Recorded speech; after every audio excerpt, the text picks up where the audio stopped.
Welcome back to Old School Sports and our Out of the Park Baseball 24 playthrough of the Buffalo Wings. And we are about to begin the 2045 season.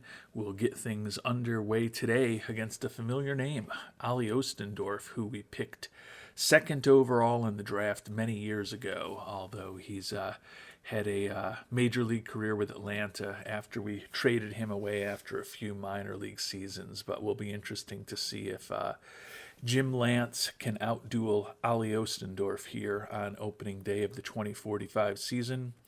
Before we get into that, just a couple of things to talk about.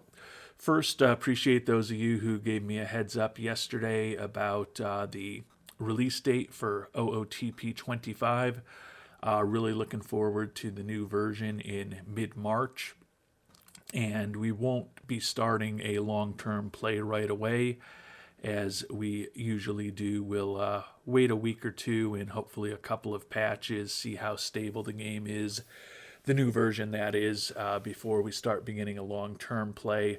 But we are certainly in the late innings of this playthrough in Buffalo. Certainly we'll see through this season and then see through enough seasons to find out after Deshaun Seifu retires whether he will become a first ballot Hall of Famer or not. As far as the new version of OOTP coming out in a little less than a month, the thing that has me most interested is what I'm guessing has some of you who are more general manager type focused like me interested, and that's the player development lab. It's always seemed that OOTP player development is a bit primitive compared to what it could be. Invest in as good a coaching staff as possible, invest as much money in player development as possible, bring players into your system with the best personalities possible, and hope that they develop as well as possible. And every once in a while you get some positive talent change randomness. And it appears that the player development lab will give us another step in that. And when I think about a player like Josh Fuchs, who we hope becomes our shortstop of the future, certainly the ability to maybe enhance his skill at making contact and especially his skill at avoiding strikeouts would be something that I would be interested in doing. So I am interested in exploring the player development lab once the new game is released. I think it could be great, but I think it could also be kind of goofy if, based on the screen that OOTP had up on their website, it looks like you might be able to run everybody on your team possibly through the player development lab each off season and basically improve everyone, which if every other team is doing the exact same thing with their players, maybe we feel a little better about the players because their ratings look a little higher, but is it really going to have a substantive impact on the game? I don't know. So interested in learning more about that, whether it is something that can apply to everybody or you have to kind of pick and choose your spots. I hope that it's a little more sophisticated than just, for example, investing $1 million in player development, clicking a button that we want to work on Josh Fuchs improving his ability to avoid strikeouts, waiting 4 weeks, and then, his avoid strikeout ability is +5. As I said, if everyone's just doing that with their players, I won't probably be all that impressed with the enhancement. I'd also like there to be a little nuance, and certainly we'll find out more over the next month as the OOTP team rolls out their previews and we get to learn more about the new features. But it would seem more realistic to me if you're trying to improve his ability in avoiding strikeouts. Maybe that means there's a chance that you lose some gap power or you lose some home run power because he's being a little more careful around the plate, not swinging as freely as he was in the past. So it's definitely something I'm looking forward to exploring and I think it could be a real interesting feature. I just hope when all is said and done, it's a little more sophisticated than cosmetic, and I think we'll start knowing the answers to that over the next 4 to 6 weeks. And if you've got thoughts on what you expect from the Player Development Lab or the other new features, I would love to hear them in the comments below.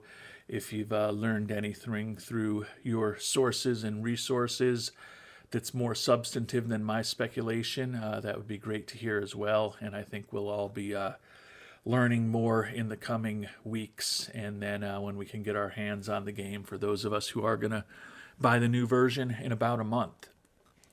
As we get ready for this first game of the season here in Buffalo, got plenty of money to spend this year. We do have an inflated budget, which I do think will be cut back some extent a year from now, the magnitude of which is to be determined. As the season begins, kind of a difficult situation with 3 of our 4 starting infielders on the IL, 2 of them for an extended period of time. Jim Reichert, the number 2 prospect in all of baseball, who did excellent in a September call-up for us last year and was going to be slotted right in as our cleanup hitter this year as we moved him to become our everyday first baseman. Going to be out till about the All-Star break. Ramiro Medina, who had an excellent year for us as a third baseman a year ago, was likely to be shifted to second base this year and still may end up there when all is said and done. He's still got 2 weeks left till he's recovered from a strained PCL, and then we'll probably need at least a few days in AAA to get ready. And then our starting shortstop, Damani Essien, who was our big trade of this past offseason. Same as Reichert, a broken bone in his elbow. Had some really bad luck with elbows during spring training. He's going to be out for about 4 months. He is a perennial Gold Glove winner who's a competent-ish offensive player. Thought he was really going to be able to stabilize our defense at shortstop for the next season or two until potentially Fuchs was ready to join us. But we'll be missing Essien and Reichert for several months. The hope is that we can keep the team competitive through the All-Star break and then hopefully ensure that we get an 18th consecutive playoff appearance when all is said and done. We have made one move since we last checked in with you, even though it is still April 3rd. We made a trade to bring on Steve Nicol, a 27-year-old utility infielder. Felt that bringing Nicol on board was important. It allowed us to put Juan Palomo, the young infielder who had never played above high A ball and was not even yet on the 40-man roster, allowed us to put him back in the minors. We've sent him to Double A, where he'll be able to play every day against a level of competition that is probably more appropriate for him. Nicol is a guy who can play competent at second, third, or short, so think he is a solid infielder to have brought on board. He'll be platooning at third base with the veteran Mike Frank, veteran in terms of being 27 years old and having been in our system for several years now, but not a veteran in the terms of that he'll be making his major league debut. And then when we get Medina back, hopefully in about 2.5 weeks, could have some interesting decisions to make with the likes of Frank, Nicol, and Shamar Jenneret. Nicol, to me, the trade was easy. We gave up a young player who we had just promoted to our DSL team, Frank Corona. We had thought, I believe we had thought he had 2-star potential, but it looks like we only think he's got 1.5-star potential now. But just had some personality quirks, and if he was a 3+ star potential player that we thought had a realistic chance of playing in the major leagues, we would likely keep him on our DSL team. But given that we don't think he's a real legitimate prospect and he may drag others down a bit with some of his negative personality traits, we put him on the market and were able to get Nicol back in return for him. And as I mentioned, that let us move Juan Palomo down to Double A. And despite those injuries to the three infielders, plus utility outfielder Edgar Canales, as well as Juan Toledo, one of the top prospects in our organization, who will end up back in Double A most likely, it's still time to play baseball. And although we're not going to have the team that we had expected for opening day, still time for us to get the action underway, beginning defense of our fourth World Series title with these Buffalo Wings on the road in Atlanta against our old friend Ollie Ostendorf.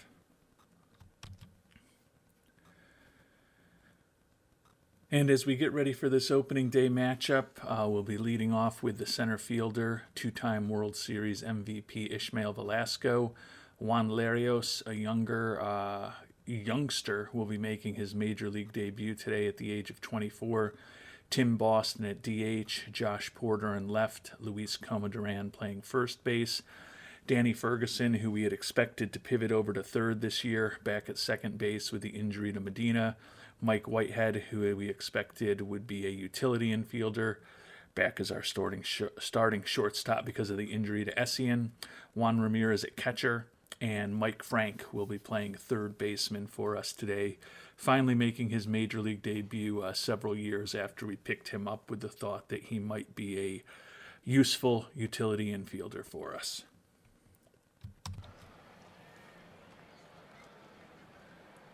And it is time to get this 2045 season underway. Ishmael Velasco will be leading off for us against our old friend Ollie Ostendorf here in Atlanta, 53 degrees at Truist Park. 1-2 count. And a single up the middle for Ishmael Velasco. And this marks the first time in many seasons that Deshaun Seifu was not our leadoff batter on opening day. Velasco does have decent speed. Their catcher, Dave McCallum, pretty solid arm. Ollie Ostendorf also decent at holding on runners. We'll see what the youngster Larios can do. A 1-0 count to him. And Larios flies out to deep left field for the first out of the inning. Tim Boston now up. Had a nice year for us last year after we traded for him from the Red Sox. He strikes out in his first at-bat of the season. And now Josh Porter, who we re-signed this past off-season, batting cleanup today. In a perfect world, Jim Reichert would have been batting cleanup for us today, but as we talked about, he's going to be out till around the All-Star break. 3-1 count to Porter. And Porter draws a walk to give us runners on first and second.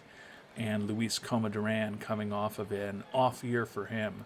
Hopefully he'll get things going better this year. But an 0-2 count to Comadran. And he strikes out with 2 men on to finish off the inning.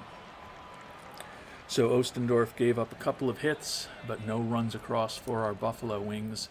And Jim Lance, 13-7 with a 2.81 ERA last year. He's led the National League in WHIP for 2 consecutive seasons and is our ace, ready to get the season underway on the mound for the Buffalo Wings. And he strikes out the leadoff hitter, Avnet Wiltrout. Gabe Walton now up with 1 out, a 1-2 count to Walton. And he lines a single into left field. First base runner of the day for the Braves. Walton, decent speed. We'll go ahead and throw over there once, try to keep him honest. Now go ahead and pitch to Steve Barnes, who grounds it to second base, 4-6-3 for the double play. And we are out of the inning. Danny Ferguson, as I mentioned, back to second base this year. Full count to Ferguson. And he strikes out, so Ostendorf striking out some batters today. Shortstop Mike Whitehead now up, 2-2 count to him. Also goes down swinging. 4th strikeout for Ollie. The catcher Juan Ramirez now up, 0-2 count to him. And Ostendorf strikes out the side. 5 strikeouts through 2 innings for Ollie. Jim Lance going up against Jelani Loving, the cleanup hitter. And Loving pops out to left field. Dodger Hargraves, the number 5 hitter, strikes out on a slider. And now Dave McCollum with 2 outs, full count to McCollum. And he grounds it over to third. 5-3, the play is made. So we head to the top of the third. No runs and 1 hit for both teams. Mike Frank finally making his major league debut as our third baseman. 2-1 count to Mr. Frank. And he grounds out 6-3 for the first out of the inning. Ishmael Velasco back to the top of the order. And Velasco gives this one a ride. It's going to fall in for a single. So Velasco off to a decent start. And we may try to get him going here. We're going to try to steal second with Velasco, put some pressure on the defense. And Velasco is in there. First stolen base of the year for him. So now we've got a runner on second with a 1-0 count to Juan Larios. 2-1 count to Larios now. Larios grounds out to second, 4-3. The runner does move over to third. So 2 outs and a runner in third for Tim Boston. 1-0 count to Mr. Boston. And he laces a ball to the gap. That looks like it'll be at least 2. And it'll bring home the first run of the game. A big RBI double for Tim Boston. Velasco in to score. And the Wings are up 1-0 here in the top of the third. Josh Porter now up with a runner on scoring position. 1-0 count to him. And Porter laces a single. The ball is very shallow. We are not going to have him try to score here, as much as I'd love to be aggressive. Didn't feel that was a good move. Boston's pretty slow. They had an average arm, and the ball was not that deep. We will instead give Mr. Coma Duran an opportunity here with 2 outs and 2 runners on to begin atoning for the difficult season he had a year ago. 2-2 count to Coma Duran, and he goes down swinging, unfortunately. So 1 run on 3 hits. We do take the lead. Jim Lance facing 7, 8, and 9 this inning. Jonathan Nelson leading off for the Braves. And he flies out to left field for the first out of the inning. Pat Tresek, the second baseman, up now. 2-1 count to him. And looks like that'll be a fly out to right field. And now finally the shortstop, John Johnson, up. Very good defensively, not much of a hitter. 0-2 count to him. And he will pop out to right field to end the inning. So Jim Lance has faced the minimum through the first 3 innings. 1-0 lead for Buffalo as we head to the top of the 4th. And here in the top of the 4th, Danny Ferguson will be leading off for us. 2-1 count to Fergie. And it looks like another base hit there. Singles in front of the center fielder. So it puts a runner on board for us for the shortstop, Mike Whitehead. Whitehead is decent at avoiding strikeouts, so I guess in theory we could try to do a hit and run here, but with nobody out, a runner on first, we'll just let him swing away instead. And he drops another single in there, so runners now on first and second, nobody out. And Juan Ramirez up. Let Mr. Ramirez swing away, full count. And Ramirez gives that one a ride to center field. Runners unfortunately unable to tag. Mike Frank now up with runners on first and second. 2-2 count to Frank, and he goes down swinging for the second out of the inning. So we're definitely leaving a lot of opportunities out there, but Velasco, who is 2 for 2 today and has scored the only run of the game, now up. We'll see if he can continue his hot start to the season. And he draws a walk, so the bases are loaded with 2 outs here in the top of the 4th inning for the youngster Juan Larios. We'll let him swing away at a 1-2 count. And unfortunately, he grounds out 4-3 to end the inning. So 3 base runners, but no runs across for Buffalo. Head to the bottom of the 4th with a 1-0 lead. Lance back to the top of the order here, 3-1 count to Averett Whitnout, and he walks him to put the leadoff man on board. We will go ahead and throw over, try to keep him honest. And we're going to go ahead and pitch out. I think they're going to be willing to run. Well, maybe not. Ball 1. We'll go ahead and throw over to first again. Try to keep them honest, and now we're going to go after Gabe Walton. Grounds it to third, 5-4-3. Another double play ball. So that worked out well. Steve Barnes now up.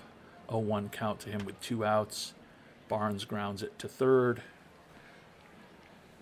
And Frank makes the play 5-3. So still have faced the minimum through 4 innings. Ali Ostendorf against Tim Boston, who had the big RBI double last time up. 1-0 count to Mr. Boston. And he flies out deep to left field. Josh Porter now up. Porter swinging at the first pitch. Liner right to the pitcher. Now Luis Comadran up with 2 outs, 2-2 count to Luis. And Comadran pops it up to second base. So 3 up, 3 down, head to the bottom of the 5th, 1-0 Buffalo. And we head to the bottom of the 5th. Lance still has only allowed 1 hit today, has a 1-0 lead, but feel like with all the opportunities we have, it should be a little bit bigger.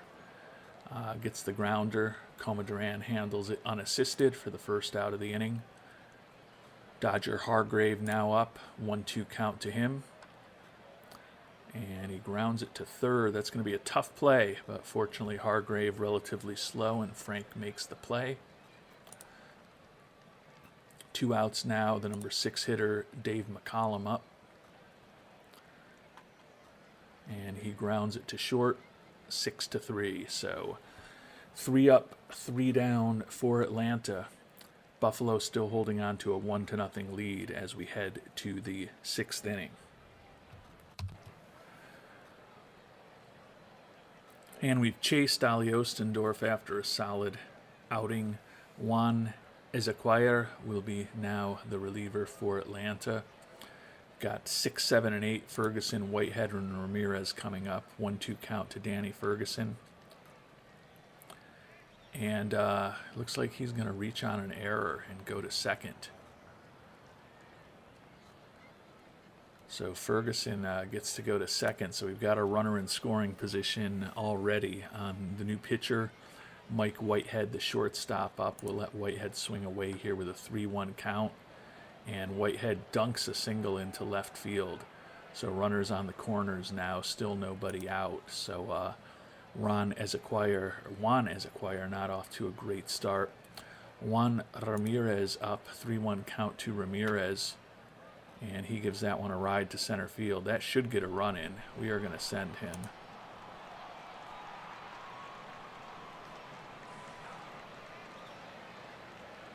And he's out. I don't know if this is just coincidental or not, and I don't play out a ton of games, so I'm not an expert on it, but it seems like unless you make the decision instantaneously, you're normally going to make the wrong decision. I don't know if that's intentional or it's just a small sample size, but I couldn't really even read through the choice there. I guess I am supposed to be acting as a third base coach, so I need to make the choice quickly. A little surprised that he got gunned down by a guy from deep center field with an average arm tagging up from third base, but it is what it is. So 2 outs now, runner on second base for the number 9 hitter, Mike Frank. And Frank gives that one a ride to center field as well, but that'll be the final out of the inning. Error on the Braves, but we're unable to capitalize on it. Lance has only thrown 51 pitches through the first 5 innings, so comfortable with him still being on the mound here, going up against the 7, 8, and 9 hitters. Left-handed hitting Jonathan Nelson grounds it down to short to Whitehead, 6-3 for the first out of the inning. Pat Tresek now up, who made the error last inning, 1-2 count to Tresek. And the Braves finally have their second hit of the day, a single to center field for Tresek here in the bottom of the 6th. The number 9 hitter, the shortstop John Johnson, up, 2-0 count to Johnson. And he hits a single up the middle as well, and the runners go into third. So runners on the corners now with only 1 out. After Lance had been dominant, the bottom of the order is having their way with us. We're going to go back to double play depth and try to maybe get out of the inning right here. 2-2 count to the leadoff hitter, strikes him out for the second out of the inning. So now we'll go against Gabe Walton, 1-1 count to him, see if we can get out of the inning here. And Walton laces one down the right field line, and that will tie things up, unfortunately. So 4 hits in this inning, a stand-up, or 3 hits in this inning, 4 hits in the game, and we're now at a 1-1 tie, going up against the DH Barnes. Runners on second and third. This will probably be the last batter for Lance. See what he can do here with a 2-0 count. And unfortunately, it's all fallen apart here in the bottom of the 6th for Jim Lance, giving up 4 hits and 3 runs in this inning. After he was dominant through the first 5 innings, he's still only thrown 73 pitches. So it's a bit disappointing that he's just apparently completely lost it here in the bottom of the 6th. Certainly he's no longer in line for the W. More importantly, neither are the Buffalo Wings. So we will make a call to the bullpen, going up against the cleanup hitter Loving. Going to bring on the left-handed pitcher Joe Warner, hopefully to get us 1 out. So Warner going up against Jelani Loving, an 0-2 count. Loving grounds it to second, 4-3.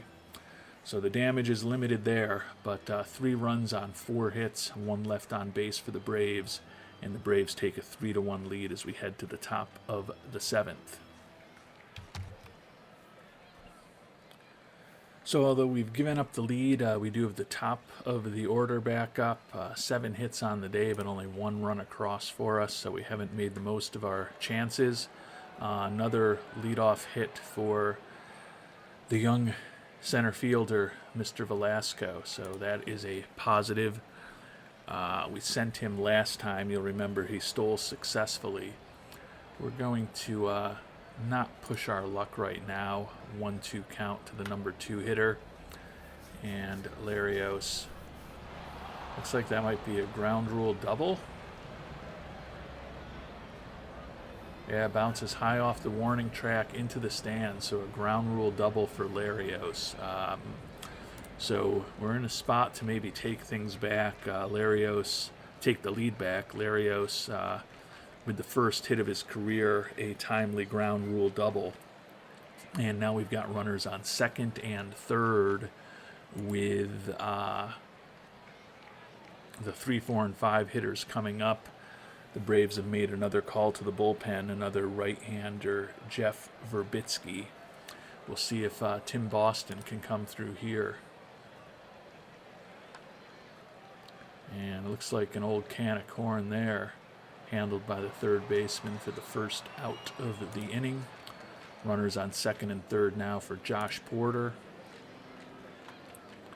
Porter gives that one a ride to right field, but not deep enough. Looks like the runner is tagging, and he scores. So got 1 run back there. A runner on third now with 2 outs for Mr. Coma Duran, who is one of only 3 players on our team who's hitless today. 2-2 count to Luis. and Luis flies out to left to end the inning.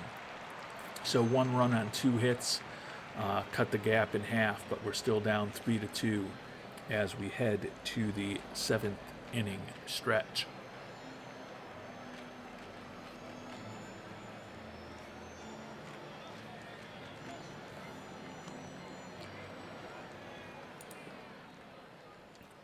And with a couple of righties followed by a lefty, we'll see if Joe Warner can give us a little more than the 3 pitches he's given us so far.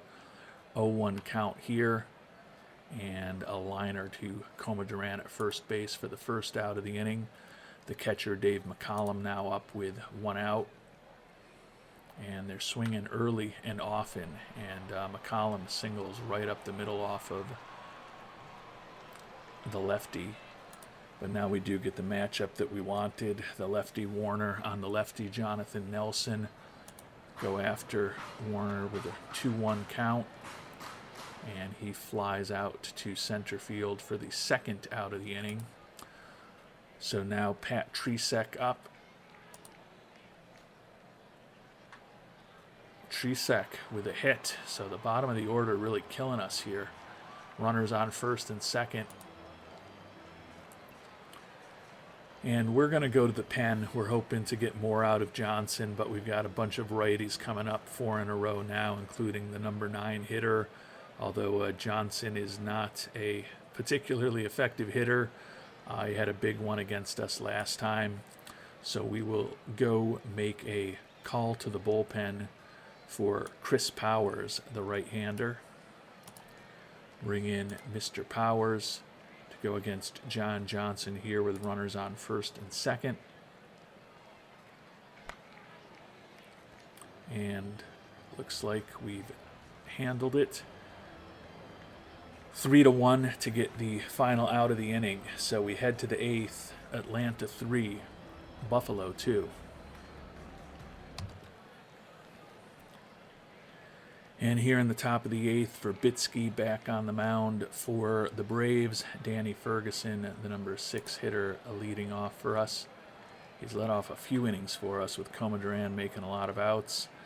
6-3 ground out for the first out of the inning. Shortstop Mike Whitehead now up, full count to Whitehead. And he draws a walk. So Whitehead on first now for the catcher, Juan Ramirez. If you're wondering why we haven't made any pinch hitting decisions, all of our lefties are in the lineup already.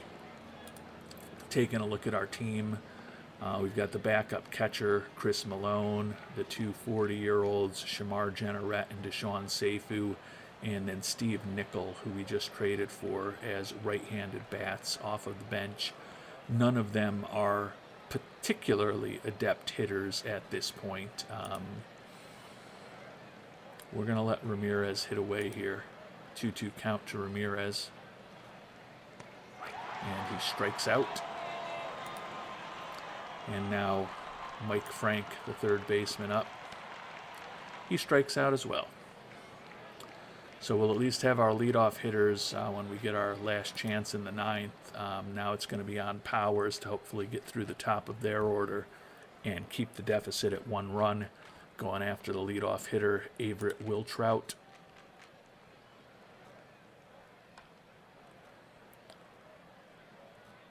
And he grounds out 5-3. Number 2 hitter, Gabe Walton, who's got a couple of hits already today, strikes out. And now going up against the number 3 hitter, Steve Barnes. 1-2 count to Barnes. And he strikes out as well. So a nice inning from Powers. We're still down 3-2 as we head to the 9th. And the left-hander, Mike James. And that is a name of a player that we've certainly looked at in the past. Never actually signed him. Taking a look at his major league performance here. 53-61 record. Also 190 saves. 3.56 career ERA. 1.16 ERA plus. 80 FIP minus. The left-hander has been someone who we have looked at times in the trade market and in the free agent market, but never joined our team.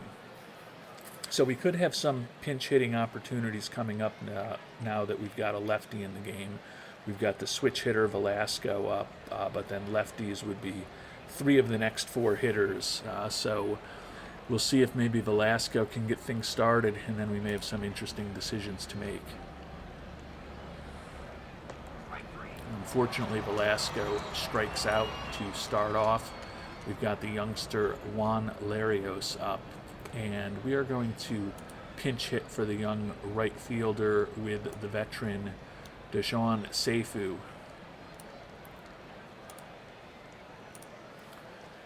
See if maybe Seifu can get us a runner, and if he can get on base, if we can maybe get him into scoring position. Still has pretty good speed for a 40-year-old man. 2-2 count to Seifu, and unfortunately he's going to ground out 4-3 for the second out of the inning.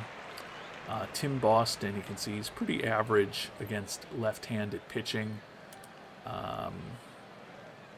We might as well go back to the past, and we are going to pinch hit for Boston as well with Shamar Jenneret. Get the veteran his first at-bat of the season. You can see he's got a little bit more home run power. See if maybe Jenneret gets lucky. Full count to Shamar. And unfortunately, he strikes out. And the game is over. Atlanta beats Buffalo 3-2. Wasted a lot of opportunities in those early innings. And then unfortunately, they did get to Jim Lance in the 6th. And when all was said and done, Buffalo is 3-2 losers here on opening day as they try to begin our title defense. Did get both of the old men, Seifu and Jenneret, at bats as pinch hitters in the top of the 9th. Unfortunately, they both made outs the 2nd and 3rd of that 9th inning, and the game is over. So off to an 0-1 start. Ali Ostendorf, despite being in line for the loss when he left the game, ends up being named the player of the game with a solid pitching performance. 1 run allowed over 5 innings, and he did strike out 7. So a disappointing start to the 2045 season for the Buffalo Wings, but we've got 161 more games to try to atone for that, get this team back into the playoffs for an 18th consecutive season, and hopefully ultimately win a 5th World Championship for Buffalo. And we'll find out what kind of progress we make from that in our next episode. Until then, thanks so much for watching, and hope you have a great day.